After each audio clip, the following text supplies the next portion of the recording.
Hey everyone, this is Dan, and today we picked a topic that isn't discussed often. Why aren't you improving at Fortnite? If we take a look at the average player, they seem to hit a point where they believe they can't get better. I'm here to tell you, whoever sold you that was lying. Every pro player knows it. Improvement is a feat that everyone needs. We've compiled a video with the top 5 reasons you aren't getting better at Fortnite. So let's dive right in.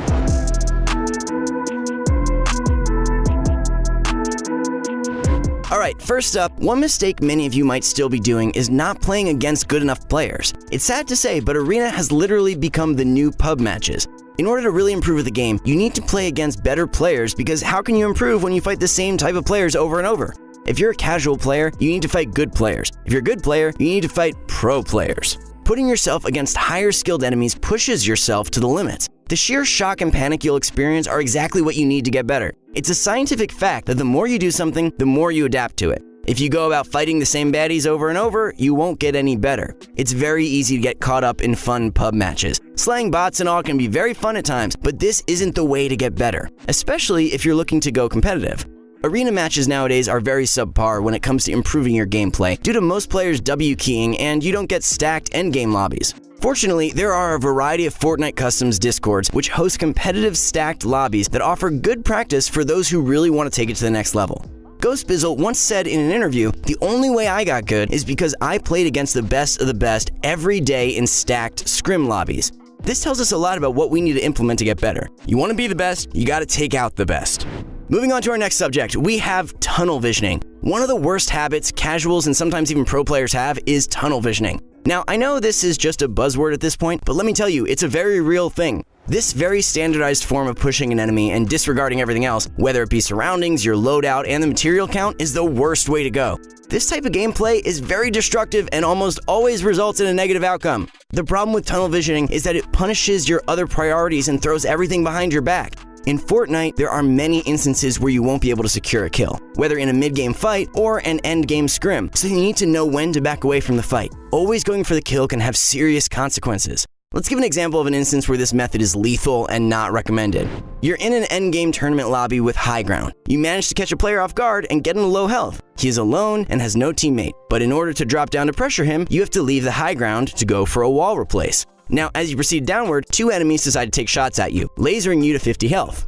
Another enemy jump pads above you and takes the high ground. So now what did you gain? The simple answer? Nothing. You left the high ground for an attempted 1 point and lost high ground and a bunch of your health.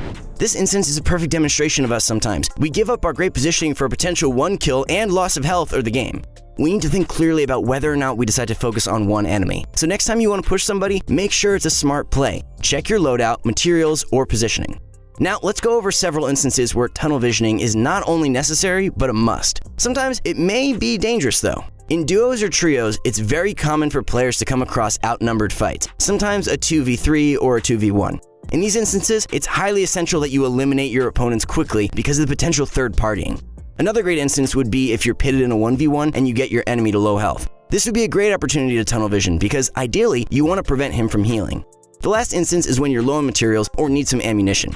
Many times in late game rotates, we run dry on materials or ammo. This warrants some W key fashion and style. So the only instance when you should really be tunnel visioning is when a kill is absolutely necessary, such as when you need to secure a kill in a 2v1 or when you need materials or items desperately. Every situation should be gauged differently, but when you have a solid loadout, good positioning, you should not be tunnel visioning for a kill, especially when you can risk dying. The next and really big mistake is making plays based off an impulse. This is quite similar to tunnel visioning, except can apply to a broader range of actions. Sometimes we decide to go for a play that makes no sense at all, simply because we feel the urge to. I'm sure you've all made a foolish move and said afterwards, "Damn, I can't believe I did that." It's a mutual feeling, trust me, we can all relate. The question is, how do we change or fix that? And it's really quite simple. We need to properly think things through before doing them. Instead of going for loot in a dangerous spot, how about not going for it? Instead of pushing for high ground when you don't have gliders or many materials, don't. What it all comes down to is making moves effectively and not based on impulsiveness. I can't name every situation you get into, but I'm hoping by now you guys get the point.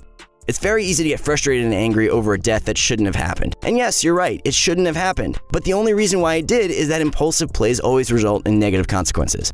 If I down an enemy and decide to go for the materials, even though the storm is rotating inwards and end up dying, that's purely my fault for making the wrong decision. Fortnite really comes down to decision making over mechanical skill. And that brings us to our next concept on how to effectively combat impulsiveness with decision making. One of the best ways to offset mechanical skill and the flashy building is with effective game sense. It's so much easier to get an advantageous angle on an unsuspecting enemy and laser him, rather than engage him in a full-fledged one-on-one build fight. I mean, everyone needs to know this in order to become the menacing pro player that you have the potential to be. You're going to have to make smart decisions. Here's a solid example of how Cease makes a smart move by dropping down and playing the Storm Circle. He doesn't win, but ends up getting a lot of kills in the process. You guys play your life, play your life. Cracked him below. Cease, that's all you, dude. Yeah, play placement, Cease. Okay. Only 10 people alive, dude. Easy placement. Yeah. Nice.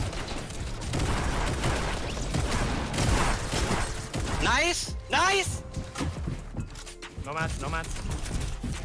Finish him under you. Nice. You're full HP. Nice! 50 mats. 50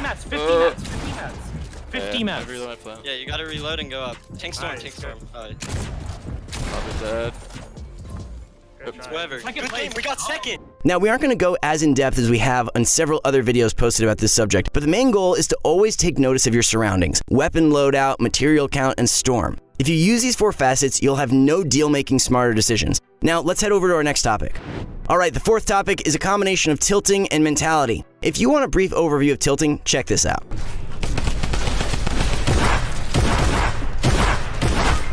That's okay, he's not fighting them. I can't stress enough how damaging this is to the psyche. All good players know when you get angry at any given moment, all of your next moves will be impulsive, rash, and made out of frustration and anger. Never in the history of Fortnite has a player ever won a tournament while angry. High-level gameplay requires skills, precision, and most important of all, a strong, focused mindset. Science proves that anger causes all types of stress-related emotional reactions that overcome a person, preventing him from performing optimally. So if you want to be effective, stay far away from anger. That's why every good player out there knows that getting frustrated and upset is not the way to go. Now, let's just talk about the mind for a second. It's a well-known fact that better players are the ones who believe that they can win. We see it all too often that players who started blaming everything around them when they die never end up progressing. When you tell yourself things like, "I can't win," or "I'm not getting any better," this very negatively affects your mind and overall take on what you're doing. A game like Fortnite, where RNG is very prevalent, seems to give many players excuses to buy into this so-called RNG factor. But if Fortnite were totally based off RNG, players like Bizzle, Saf, Stompy wouldn't get such consistent placement almost all the time.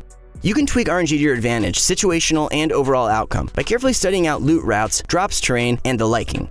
As I mentioned before, we saw several big names qualify again and again for the World Cup. So what RNG doesn't exist for them? Or they have so-called streamer loot? So we see from here that mentality is a very strong aspect when it comes to Fortnite, and getting frustrated and upset really helps ruin your game and maybe even your day. So next time you die, even if the reason warrants anger, don't get upset and say to yourself, it's just a game. So make sure you have a strong mentality and a winner's mindset, and don't tilt over little things.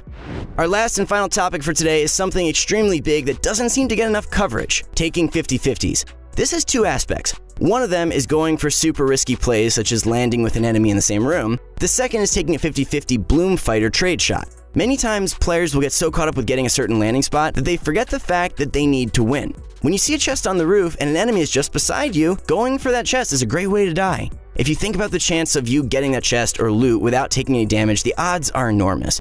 Even if you do end up taking the weapon, your enemy will have pickaxed you at least 3 times, causing you to lose a lot of health. Just simply land at another spot or 2 floors beneath him. Other than pubs, if you've ever watched Tfue, he never goes for 50-50 landings unless he knows he's going to get there first. But then again, it's not 50-50, it's 100-0. If he's gonna miss the landing, he knows where else he can land to get decent loot. That's why in our previous video, we discussed how important it is to get to know your drop spots. The next factor is trade shots. When an enemy peeks, it's usually easy to predict where to pre-aim. That's why you don't want to let the enemy know where you're going to shoot from. The big mistake is people taking 50-50 AR bloom fights. Unless you've gotten most of the damage off firsthand, don't take the risk. Get a better angle or trick the opponent into losing track of you. So that's why these bloom fights are never worth it, ever. 9 out of 10 times, taking a 50-50 landing or 50-50 bloom fight will result in you losing a lot of health. If you simply gave yourself better positioning or used buildings to confuse the enemy, it could have been avoided. So next time, don't take super risky drops or plays. I promise it will pay off.